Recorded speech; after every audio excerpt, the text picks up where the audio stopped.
Riwayat daripada Abi Hurairah radhiyallahu an bahwasanya Rasulullah sallallahu alaihi wasallam bersabda, "Jikalau tiada aku takut masyarakat atas umatku, niscaya aku suruh akan mereka itu dengan bersugi pada tiap-tiap sembahyang, yakni suruhan yang wajib." Nyembah. Seandainya wajib, seandainya kan gara-gara masyarakat jadi umat, sungguhnya wajib dan duk perle buat. Duknan perle agama betul-betul budaya benar daya. Man karena ni wajib dah perle ada syau umat tengok. Sana buat. Yang mesti jadi wajib. Pada orang yang menerima. Tapi dosa meninggal sembahyang perle, dosa meninggal jiwa. Dan sabda Nabi sallallahu alaihi wasallam bahwasanya hamba apabila bersugi ia kemudian berdiri kepada sembahyang, maka berdiri malaikat di belakangnya, maka mendengar ia akan bacaan, maka menghampir ia hingga menghantarkan mulutnya atas mulutnya. Yang dalam faedah orang yang lihat ke surga gedang dia sembahyang, yaitu iringi oleh malaikat, gearak oleh malaikat. Jadi setiap bacaan demi bacaan diputar oleh malaikat karena perkara melihat baik daripada tubuh kita. Tanya lagi hidung hijab masakah. Jadi kedua bacaan demi bacaan. Dan daripada Abi Darda radhiyallahu an katanya sabda Nabi sallallahu alaihi wasallam, lazimkan olehmu dengan bersugi. Maka bahwasanya pada bersugi itu 24 khasiatnya, yang terlebih afdal daripadanya meridhakan Allah dan digandakan pahala sembahyangnya dengan 70 ganda.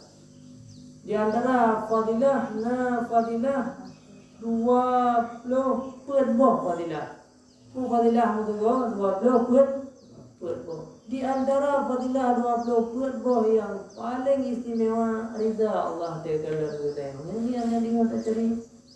Saya tengok cerita pak keridaan Allah.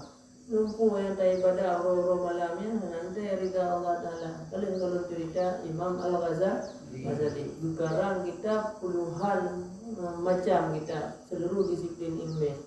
Tapi waktu ridha Allah hanya bak lalat sabuh ipaju daun menyandang syurga. Kan gara-gara suluk setu 20 roh suluk itu yang dipluk.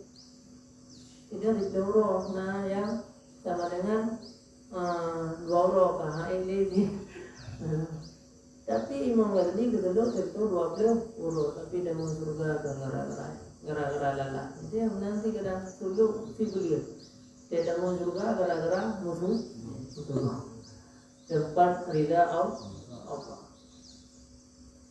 Dan lebih falar 70 gandaan daripada orang yang nanggung. Dan daripada Aisyah radhiyallahu an katanya sabda Nabi sallallahu alaihi wasallam, bersuci setengah iman dan wudu itu setengah iman, dan bersuci itu menyembuh akan tiap-tiap penyakit melainkan mati. Ya, buat corona. Bina penyakit pulih dengan gara-gara musuh.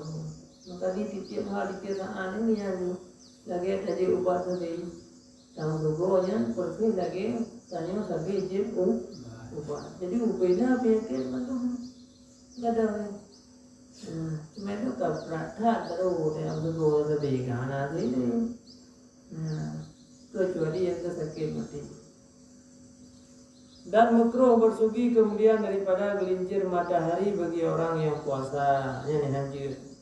Ayo dalam membuat puasa, maka begitu leluhur jadi karena tersebut pada hadis sesungguhnya bau mulut orang yang puasa itu terlebih baik pada Allah daripada bau kasturi, karena semakin leluhur beabahnya kabrat kena kaget juga tu. Jadi waktu kalian beabah orang puasanya dalam hadis berubah oleh Allah menjadi be kasturi pahala daripada memakai kasri pada hari Jumat dan umpamanya.